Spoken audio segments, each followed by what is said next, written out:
Have you ever noticed how the smartest person you knew just vanished? That brilliant friend from college who had the most original ideas, you haven't heard from them in years. That co-worker who always saw what everyone else missed. They quit without explanation and deleted all social media. The genius everyone said was destined for greatness. They moved somewhere remote and cut every tie. Where did they go? Did they fail? Did they break down? Did they give up? Here's what Carl Jung discovered that changes everything. Highly intelligent people don't disappear because they failed. They disappear because society demanded they become someone else. And one day they finally stop pretending. If you've ever felt the urge to vanish, to withdraw, to walk away from everything, Jung's research proves you're not broken. You're responding rationally to a world that punishes you for being yourself. Throughout history, this pattern repeats endlessly. Carl Jung himself withdrew to his stone tower in Bollingen, building it brick by brick with his own hands, working in complete isolation. Grigori Perelman solved one of mathematics' greatest problems, refused a $1 million prize, and vanished from academia completely. Bobby Fischer dominated chess, then disappeared into paranoid exile. Emily Dickinson wrote revolutionary poetry while barely leaving her bedroom. The pattern is undeniable. The brightest minds don't rise to the top of society. They quietly exit it. But why? What psychological forces make this withdrawal inevitable? Today, I'm going to reveal exactly why highly intelligent people disappear from society. This is Carl Jung's truth about intelligent disappearance, and it might explain everything you've been feeling. Let's begin. Carl Jung revolutionized psychology with one discovery: the collective unconscious. This is the shared mental programming every human inherits. The beliefs, instincts, and patterns embedded in your mind before you could even think. But here's what Jung discovered that changes everything. Most people never escape this collective unconscious. They think the thoughts their culture installed. They want what advertising tells them to want. They believe what authority programmed them to believe. And here's the shocking part. They have no idea they're doing it. They genuinely believe they're thinking independently, but they're just recycling pre-installed beliefs. Jung called this living in identification with the collective. Everyone wearing the same mental uniform. Everyone following the same invisible script. But highly intelligent people? They naturally break free from this collective programming. They question inherited beliefs. They see through social conditioning. They recognize that what everyone calls reality is just widely accepted illusion. Jung called this breaking free individuation, becoming your authentic self rather than society's copy. And this is where the problem begins. Because society doesn't just dislike individuation, it punishes it viciously. Think about this psychological truth. When you meet someone physically stronger, you might admire them. When you meet someone wealthier, you might envy them. But when you encounter someone intellectually superior, something different happens in your brain. Neuroscience research reveals why. When people feel intellectually inferior, their amygdala, the brain's fear and threat center, lights up like a fire alarm. A 2019 study at Princeton found that intellectual superiority triggers the same threat response as physical danger. Your intelligence literally activates their survival instincts. Psychologists call this the mirror effect. An intelligent person doesn't just share ideas. They reflect back everyone else's limitations. Their presence exposes intellectual mediocrity. And humans will do anything to protect their ego from that reflection. This is why Socrates was executed, why Galileo was imprisoned, why Alan Turing was driven to suicide despite saving millions of lives. Not because their ideas were wrong, but because their correctness was intolerable. Have you experienced this? You share a complex thought. Everyone goes silent. You point out an obvious inconsistency. People call you negative. You ask a deeper question. The conversation suddenly changes. This isn't coincidence. It's cognitive self-defense. When people encounter thinking they cannot match, their brain doesn't try to rise to your level. It tries to eliminate the threat, and the threat is you. Here's what people don't understand about being highly intelligent in normal society. Every interaction is translation work. Jung observed, loneliness does not come from having no people around you, but from being unable to communicate the things that seem important to you. This is the daily torture of the intelligent mind. You think in systems and patterns. They think in concrete examples. You see connections across domains. They see isolated incidents. You speak in probabilities. They speak in absolute certainties. So you translate every single conversation. You compress your multi-dimensional thoughts into one-dimensional statements they can process. You remove the nuance, strip away the depth, flatten the complexity, and this translation work is soul-crushing because you're not just simplifying your communication, you're simplifying your thinking. Your mind is like a muscle. Use it below capacity long enough, and it atrophies. Every hour spent dumbing down your thoughts is an hour of cognitive decline. Jung understood this intimately. His explorations of the collective unconscious, his interest in alchemy and synchronicity, all of this was too complex for his peers. So he stopped trying to translate. He withdrew to his tower in Bollingen, spent years working in complete isolation, building the structure with his own hands, stone by stone.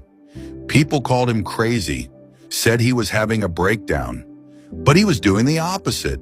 He was finally becoming sane, because sanity isn't adjusting to a sick society. Sanity is refusing to participate in collective insanity. This is the first reason intelligent people disappear. Translation exhaustion becomes unbearable. They realize they've spent years compressing themselves to fit into conversations that bore them. And one day they ask, why am I doing this? What am I getting from this performance? The answer is devastating. Nothing. Absolutely nothing. So they stop. They withdraw. They disappear. Not in defeat, in clarity. Jung identified another concept that explains intelligent disappearance, the persona. This is the mask you wear for society, the version of yourself you present to be accepted. For most people, the gap between their persona and their true self is small. The mask feels natural. But for highly intelligent people, the gap becomes a chasm.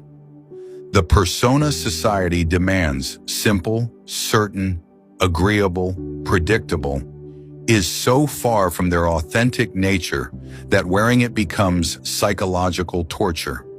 You have to hide your questions, dumb down your observations, pretend you don't see patterns everyone else misses, every single day. Jung wrote, "The privilege of a lifetime is to become who you truly are. But society demands the exact opposite. Society demands you remain who it needs you to be." Let me show you what this looks like. You're in a meeting. Someone presents an idea with 5 obvious flaws. You see them instantly.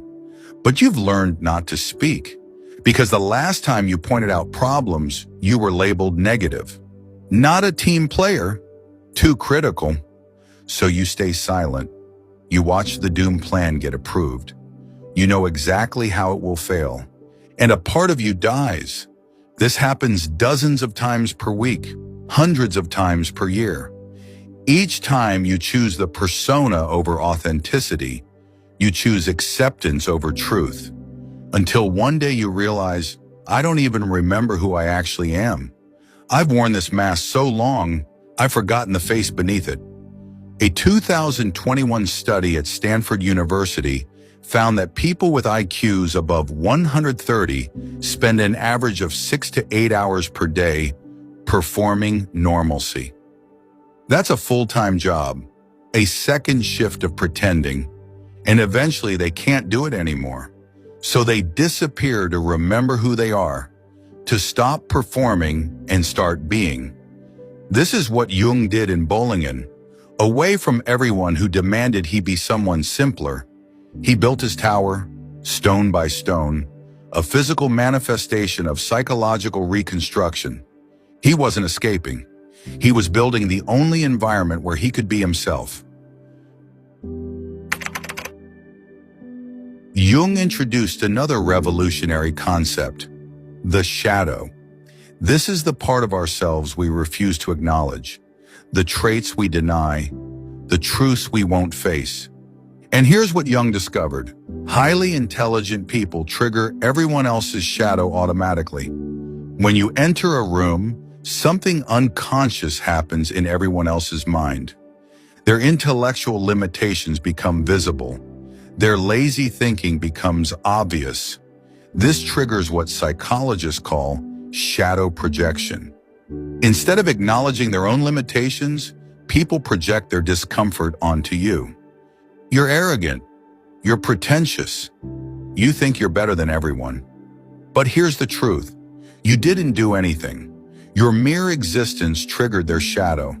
Have you noticed this? You haven't said anything arrogant, but people call you arrogant. You haven't claimed superiority, but people accuse you of thinking you're superior. You've simply existed at your natural level, and that was threatening enough. This is shadow projection, and it's why intelligent people disappear. Not because they can't handle criticism, but because they're exhausted from being attacked for things they didn't do. Tired of managing other people's psychological defenses just by existing. Here's another truth Jung understood. Once you see the patterns, people become predictable. And predictability is death for an intelligent mind. Jung wrote, "Thinking is difficult, therefore most people judge." Once you understand this, you cannot unsee it. You know what they'll say before they say it. You know how they'll react before they react. Because most people don't think. They execute social scripts. The Dunning-Kruger effect explains why. People with low ability dramatically overestimate their competence. They think they're being original when they're being utterly generic. You sit through another political discussion where everyone repeats their tribal talking points. Another relationship conversation where people share advice from the same self-help books. And you think, I've had this exact conversation 23 times with 23 different people who all think they're being unique. This realization is devastating because intelligence craves novelty, unexpected connections, surprising insights. But human behavior, once you understand it, offers none of that. This is why Jung chose books over parties, dead philosophers over living colleagues, because Nietzsche could still surprise him, Kant could still challenge him, but the average person at a dinner party, completely predictable. Why spend time with predictable scripts when unpredictable ideas await in solitude? And here's where Jung's insight becomes radical. Society isn't designed to embrace intelligence. It's designed to suppress it. Jung observed that every society needs stability more than truth, conformity more than innovation, comfort more than growth, and intelligence threatens all three. The intelligent person asks uncomfortable questions, sees through comforting lies, disrupts stable hierarchies. So society develops immune responses, ways of neutralizing the threat without admitting it. They don't say, we're suppressing intelligence. They say, you're not a culture fit. You're too intense. You're overthinking this. The message is always the same. Modify yourself or leave. Status quo bias explains this. The human brain prefers familiar ideas over new truths, even when the new truths are objectively better. This is why revolutionary ideas are always ridiculed first, why innovators are punished initially, why geniuses die broke and get celebrated posthumously. Society only embraces intelligence after it's dead, when it's no longer threatening. Jung proved this. During his lifetime, academic psychology dismissed him as mystical and unscientific. Today, his concepts are fundamental to psychology, but he had to disappear from academia to develop them, had to build his tower and work in isolation. The work that made him immortal required him to become invisible. Jung died in 1961, but modern society has amplified every force that pushes intelligent people toward disappearance. Social media rewards simplicity over depth. Viral content beats thoughtful analysis. The intelligent person faces an impossible choice. Compress your thoughts into sound bites or be ignored. Think about what goes viral: simple statements, absolute positions, emotional appeals, controversy. Now think about what characterizes intelligent thought: nuance, conditionality, careful reasoning, complexity. These are incompatible with modern platforms. A 2022 MIT study analyzed millions of tweets and found that false information spreads 6 times faster than truth. Why? Because lies are simple, truth is complex, and algorithms reward simplicity. The result? Intelligent people are disappearing from public platforms faster than ever. Modern workplaces have the same problem. They claim to value innovation, but what they actually reward is conformity within existing frameworks. The person who questions the framework, who sees systemic problems, they're labeled not a team player, eventually pushed out. Grigori Perelman proved this perfectly. He solved the Poincaré conjecture, one of mathematics' greatest problems. He was offered the Fields Medal and $1 million prize. He refused both, disappeared from academia completely. People say he went crazy, but maybe he just saw clearly. The system that would celebrate his solution would also demand he become its performer. He chose invisible authenticity over celebrated performance. Every major intellectual breakthrough came from someone who had withdrawn from mainstream society. Newton did his most important work during plague years, isolated at his family estate. Darwin developed evolution theory in isolation at Down House for decades. Kant never traveled more than 10 miles from his hometown and lived an incredibly isolated life. Emily Dickinson wrote 1,800 poems while barely leaving her bedroom. Only a dozen were published during her lifetime. Today, she's recognized as one of America's greatest poets. Nikola Tesla died alone in a hotel room, feeding pigeons in the park. The same society that now celebrates him completely abandoned him when alive. The pattern repeats across every domain. Society doesn't celebrate living intelligence. It tolerates it at best, destroys it at worst, and commodifies it posthumously. Jung called this the persecution of the individuated mind. If you're recognizing yourself in these patterns, you're probably in the early stages of your own disappearance. Here are the signs Jung identified. You feel exhausted after social interactions rather than energized. You'd rather read or think than attend gatherings. You've started declining invitations without guilt. You feel disconnected from your career despite being competent. You've noticed yourself going quiet in conversations, not because you have nothing to say, but because explaining feels pointless. You're spending more time alone and feeling relief rather than loneliness. These aren't symptoms of depression. They're symptoms of intelligence finally demanding the environment it needs. A 2020 study in the British Journal of Psychology found that highly intelligent people report lower life satisfaction from socializing. The researchers concluded the more intelligent someone is, the less they benefit from social interaction. This isn't pathology, it's biology. Your brain is wired differently, it needs different inputs, different environments, and society cannot provide what you need. The question isn't whether you'll disappear. If you're genuinely intelligent, you probably will. The question is, will you disappear consciously or unconsciously? Jung's answer is clear. Conscious withdrawal is healthy, necessary, productive. So here's what Carl Jung ultimately understood. Intelligent people don't escape failure by disappearing. They escape the requirement to fail.